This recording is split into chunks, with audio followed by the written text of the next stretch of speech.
Sermão do Bom Ladrão. Pediu o bom ladrão a Cristo que se lembrasse dele no seu reino. E a lembrança que o Senhor teve dele foi que ambos se vissem juntos no paraíso. Esta é a lembrança que devem ter todos os reis. Mas o que devemos praticar em todos os reinos do mundo é tanto pelo contrário. Que em vez de os reis levarem consigo os ladrões ao paraíso, os ladrões são os que levam consigo os reis ao inferno. A salvação não pode entrar sem se perdoar o pecado. E o pecado não se pode perdoar sem se restituir o roubado. Suposta esta primeira verdade, a segunda coisa que suponho é que a restituição do alheio não só obriga aos súbditos e particulares, senão também aos cetros e às coroas. Cuidam, ou devem cuidar, alguns príncipes, que assim como são superiores a todos, assim são senhores de tudo. E é engano. A lei da restituição é lei natural e lei divina. Enquanto lei natural obriga aos reis, porque a natureza fez iguais a todos. Esta verdade só tem contra si a prática e o uso, argumenta São Tomás, o qual é hoje o meu doutor e nestas matérias o de maior autoridade. A rapina, o roubo, é tomar o alheio violentamente contra a vontade de seu dono. Diz São Tomás, os príncipes tomam muitas coisas a seus vassalos violentamente e contra a sua vontade. Logo, parece que o roubo é lícito em alguns casos, porque se dissermos que os príncipes pecam nisto, todos eles, ou quase todos, se condenariam. E posto que não costumo molestar os ouvintes com latins largos, hei de referir as suas próprias palavras. 2 reis elegeu Deus por si mesmo, que foram Saul e David. E ambos os tirou de pastores para que, pela experiência dos rebanhos que guardavam, soubessem como haviam de tratar os seus vassalos. Mas seus sucessores, por ambição e cobiça, em vez de os guardar e apacentar como ovelhas, os roubavam e comiam como lobos. Santo Agostinho fala geralmente de todos os reinos em que são ordinárias, semelhantes opressões e injustiças, e diz que entre os tais reinos e as covas dos ladrões, a que o santo chama latrocínios, só há uma diferença. E qual é? Que os reinos são latrocínios ou ladroeiras grandes, e os latrocínios ou ladroeiras são reinos pequenos. É o que disse o outro pirata Alexandre Magno. Navegava Alexandre em uma poderosa armada pelo mar Eritreu a conquistar a Índia.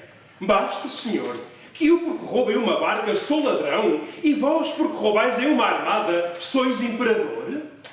Assim é. O roubar pouco é culpa. O roubar muito é grandeza. O roubar com pouco poder faz os piratas. O roubar com muito, os Alexandres.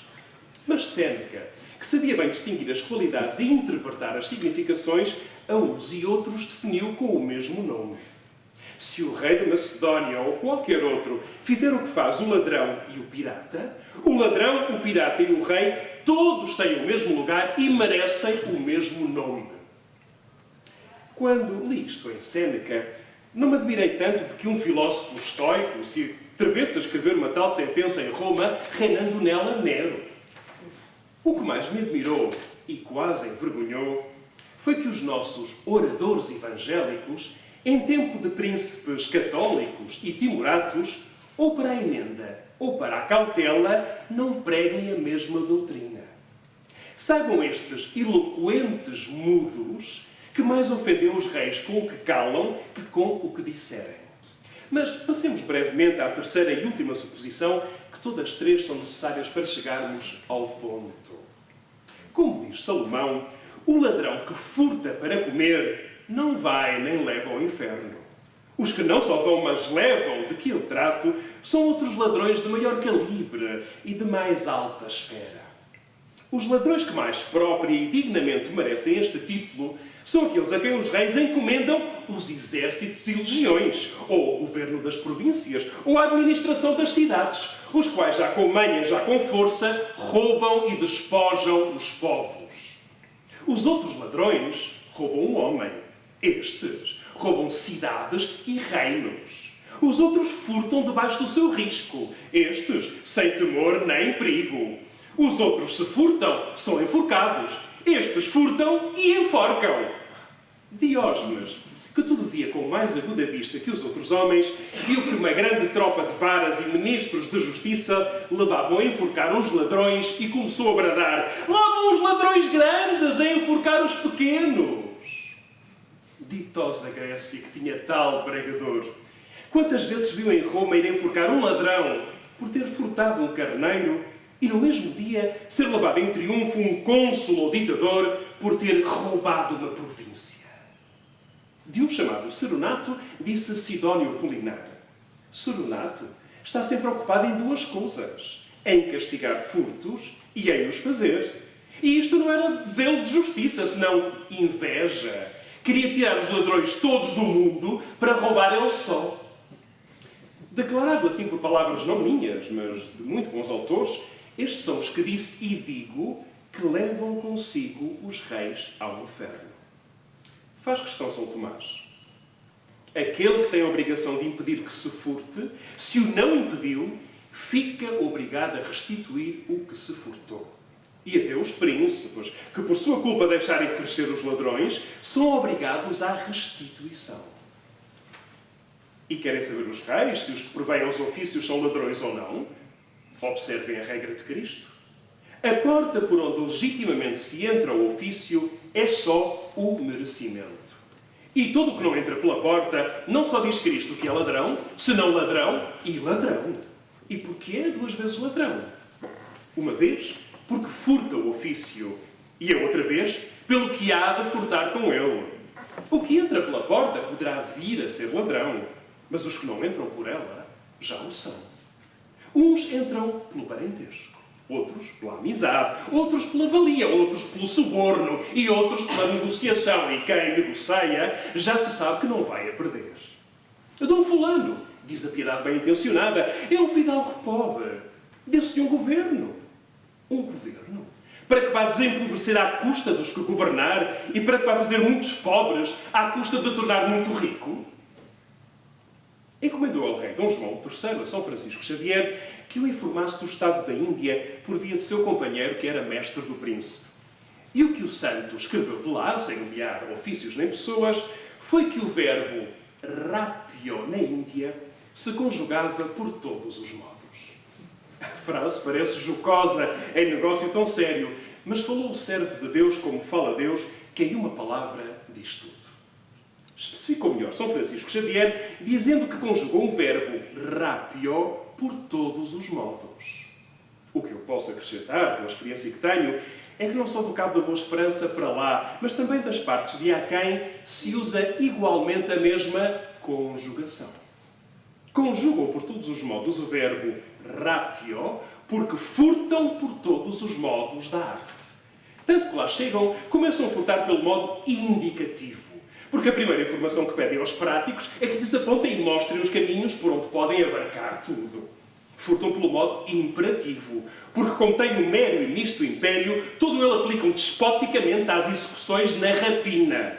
Furtam pelo modo mandativo, porque aceitam quanto lhes mandam. Furtam pelo modo optativo, porque desejam quanto lhes parece bem. E gabando as coisas desejadas aos donos delas, por cortesia e sem vontade, as fazem suas. Furtam pelo modo conjuntivo, porque juntam o seu pouco cabedal com o daqueles que manejam muito.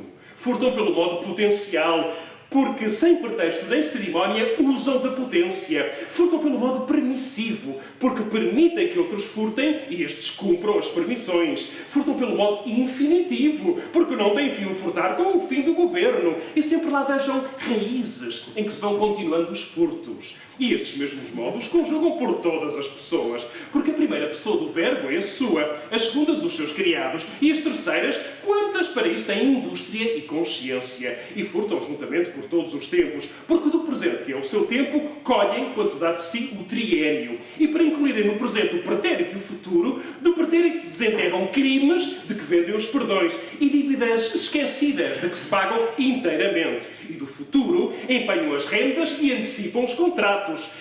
Pelo que tudo caído e não caído lhe vem a cair nas mãos. E, finalmente, nos mesmos tempos, não lhes escapam os imperfeitos, perfeitos pelos quão perfeitos e quaisquer outros. Porque furtam, furtaram, furtavam, furtariam e haveriam de furtar mais se mais houvesse.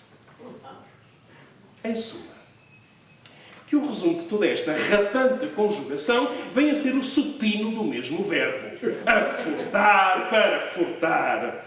E quando eles têm conjugado assim toda a voz ativa e as miseráveis províncias suportado toda a passiva, eles, como se tivessem feito grandes serviços, tornam carregados de despojos e ricos, e elas ficam roubadas e consumidas.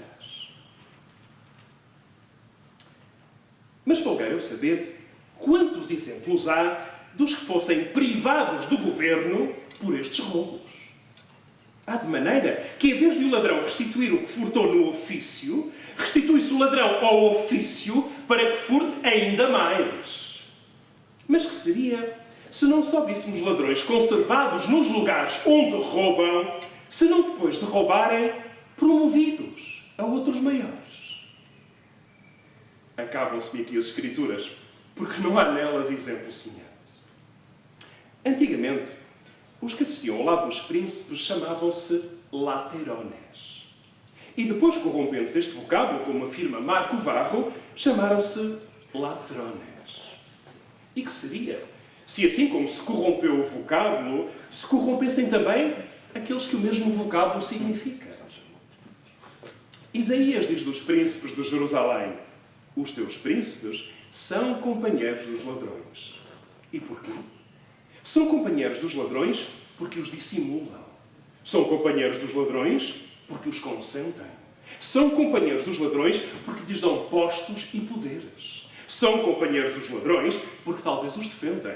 E são finalmente seus companheiros porque os acompanham e hão de acompanhar ao inferno, onde os mesmos ladrões os levam consigo. E tudo é porque há príncipes que correm com os ladrões e concorrem com eles. Correm com eles porque os admitem à sua familiaridade e graças. E concorrem com eles porque, dando-lhes autoridade e jurisdições, concorrem para o que eles furtam. Se estes ladrões fossem ocultos, alguma desculpa tinha. Mas se eles são ladrões públicos e conhecidos, se roubam sem rebuço e a cara descoberta, se todos os vêm roubar e o mesmo que os consente e apoia o está vendo, que desculpa pode ter diante de Deus e do mundo? Grande lástima será naquele dia, senhores, ver como os ladrões levam consigo muitos reis ao inferno. Vejamos agora como os mesmos reis, se quiserem, podem levar consigo os ladrões ao paraíso. E de que modo? Com uma palavra. Mas palavra de rei. Mandando que os mesmos ladrões, os quais não costumam restituir, restituam efetivamente tudo o que roubaram. Creio que nenhuma consciência haverá cristã que não aprove este meio. E para que não fique em generalidade, que é o mesmo que no ar, deixamos à prática dele e vejamos como há de ser feito. Queira Deus que o façam. O que costumam furtar nestes ofícios e governos os ladrões de que falamos, ou é a fazenda real ou a dos particulares. A fazenda do particular é sua, mas a do rei não é sua, senão da República. O modo, pois, com que as restituições da fazenda real se podem fazer facilmente, ensinou aos reis um monge. Eu, César, entrei no serviço de Vossa Majestade com este hábito e 10 ou 12 tostões na bolsa da esmola das minhas missas. Deixe-me Vossa Majestade o meu hábito e os meus tostões. E tudo mais que possuo, mande-o Vossa Majestade receber, que é seu, e tenho dado contas. Saiba-se com que entrou cada um, o demais torna para de onde saiu, e salvem-se todos. Nu entrei neste mundo, e nu hei de sair dele, dizia Job. Rei dos reis e Senhor dos senhores, que morrestes entre ladrões, ensinai com o vosso exemplo e inspirai com a vossa graça a todos os reis, que não elegendo, nem dissimulando, nem consentindo, nem aumentando ladrões, de tal maneira impidam os furtos futuros e façam restituir os passados, que em lugar de os ladrões os levarem consigo como levam ao inferno, levem eles consigo os ladrões ao paraíso, como vós fizestes hoje. Odie mecum eris in paradiso. Padre António Viana.